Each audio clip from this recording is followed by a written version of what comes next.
Assalamualaikum warahmatullahi wabarakatuh.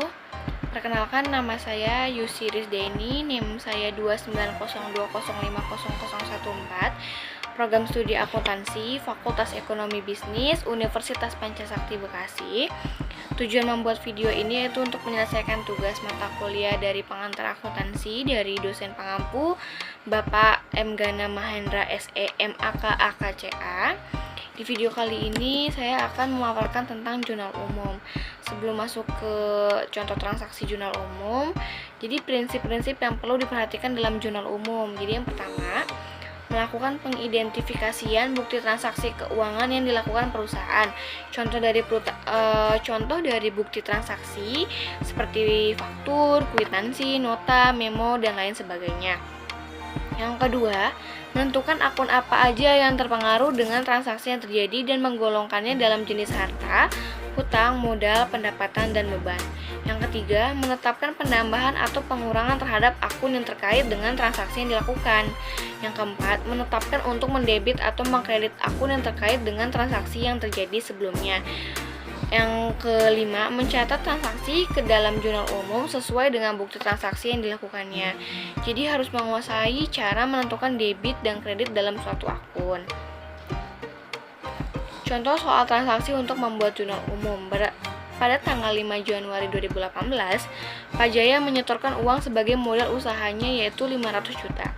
Maka jurnalnya menyetorkan uang itu berarti masuknya ke kas ya teman-teman. Jadi kalau misalnya kas itu bertambah di debit, modal itu bertambahnya di kredit, karena kas itu masuk ke bagian harta. Jadinya jika harta bertambah di debit, jadi maka jurnalnya itu kas 500 juta di debit, modal 500 jutanya di kredit. Pada tanggal 11 Januari 2018, perusahaan membayar sewa untuk jangka waktu yang lama sebesar 20 juta.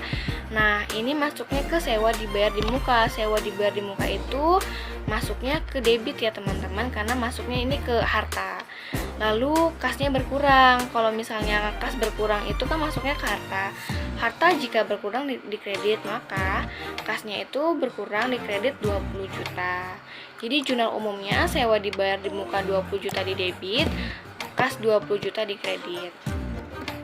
15 Januari 2018, perusahaan membeli peralatan 10 juta dan perlengkapan 5 juta. Jadi jurnal umumnya itu peralatan dan perlengkapan ini masuk ke akun harta. Harta jika bertambah itu di debit, maka peralatan 10 juta dan perlengkapan 5 juta itu di debit, kasnya berkurang yaitu 15 jutanya di kredit.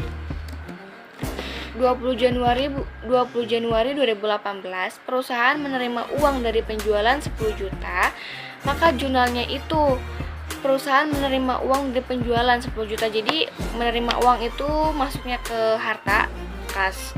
Jadi kas bertambah itu di debit 10 juta, pendapatan bertambah itu di kredit 10 juta. Gitu untuk jurnal umumnya.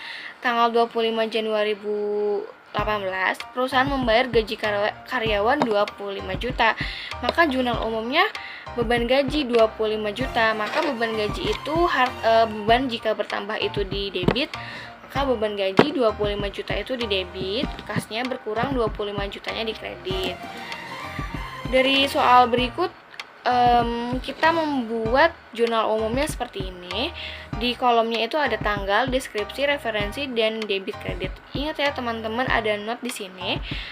Untuk jurnal umum ini, debit dan kreditnya itu harus sama. Nggak boleh sampai nggak sama ya. Jadi kalau misalnya emang debit kreditnya ini nggak sama, jadi teman-teman lebih baik dicek-cek ulang lagi, dan takutnya ada yang selisih angkanya. Jadi harus sama ya teman-teman untuk debit kreditnya. Mungkin cukup sekian penjelasan dari saya. Semoga bermanfaat. Wassalamualaikum warahmatullahi wabarakatuh.